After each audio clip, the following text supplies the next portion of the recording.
اور جو لوگ یہ کہہ رہے ہیں کہ اسد الدین اویسی صرف الیکشن میں گجرات اور احمد آباد کو آئے ہیں، وہ نہیں جانتے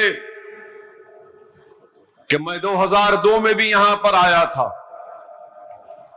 ایک بڑی تعداد یہاں پر نوجوانوں کی ہے. میں 2002 میں حیدرآباد سے 25 ڈاکٹرز کی ٹیم کو لے کر آیا تھا. 50 لاکھ کی دوائیں میں ساتھ لے کر آیا تھا. اور میں یہ نہیں بھائی میں یہ اس لیے نہیں بتا رہا ہوں کہ آپ کے تھالیوں کا میں محتاج ہوں. میں صرف بتا رہا ہوں ان لوگوں کو پیغام پہنچے جو یہ سمجھ رہے ہیں کہ میں یہاں پر کسی اور مقصد کے تحت آیا ہوں. ہم لوگ یہاں پر آئے، 2002 میں کرفیو تھا اور میرے ساتھ ڈاکٹرز تھے حیدرآباد کے، ہمارے ڈیکن میڈیکل کالج کے. میرے ساتھ میرے بہت ہی قریبی دوست ابو الحسن پٹنی تھے، جو آج سے 4 دن پہلے ان کا انتقال ہو گیا.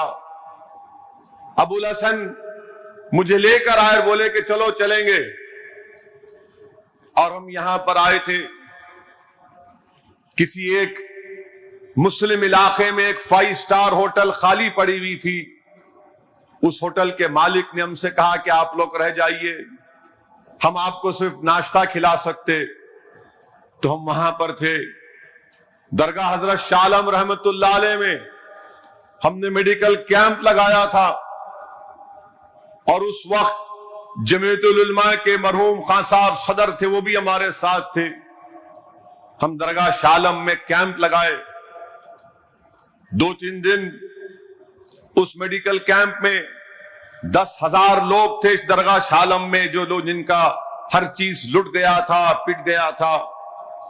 اس درگاہ کے اندر 10,000 لوگ رہتے تھے. میں دیکھا ہوں وہ سب چیز، میں جانتا ہوں وہ نظارے.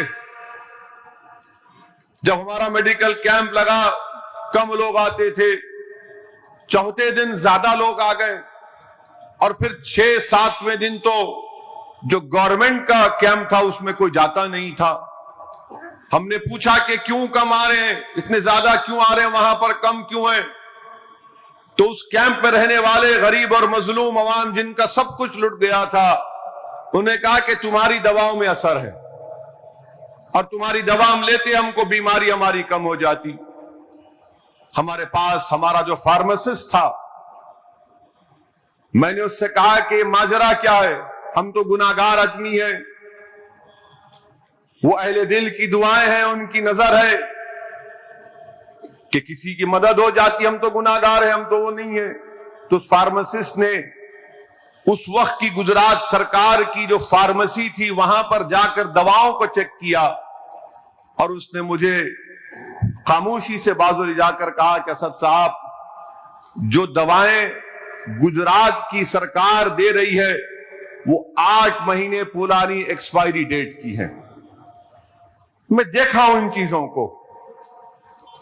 جوہاں پورا میں ایک دواخانہ نہیں کھلا تھا، ہمارے ڈاکٹرز کو، سرجنز کو وہاں پر لے جا کر میں نے ان لوگوں کا آپریشن کروایا جن کے ہاتھ اور پیر پر زخم تھے. میرے عزیز دوستوں اور بزرگوں، میں اس وقت تو یہ مقصد سے نہیں آیا تھا، اور آج بھی میرا وہ مقصد نہیں ہے. اگر کوئی میری نیت پر شک کر رہا ہے تو میں ان کو بتانا چاہ رہا ہوں کہ میں نے وہ برے دن دیکھے ہیں، وہ نظارے ہم کو آج بھی یاد ہیں. اگر میں بولنا شروع کروں تو فجر ہو جائے گی. بہت سے لوگوں کو ہم جانتے ہیں، وہ ایک دردناک دور تھا، وہ ایک بے بسی کا عالم تھا کہ جب کوئی کسی کے ہاتھ پکڑنے کو تیار نہیں تھا. میں نے اپنی بہنوں سے ان کی دردناک داستانیں سنی، مجھے یاد ہے. تو اگر کوئی یہ کہتا ہے کہ اویسی احمد آباد یا گجرات کو اس لیے آیا ہے، تم نہیں جانتے مجھے،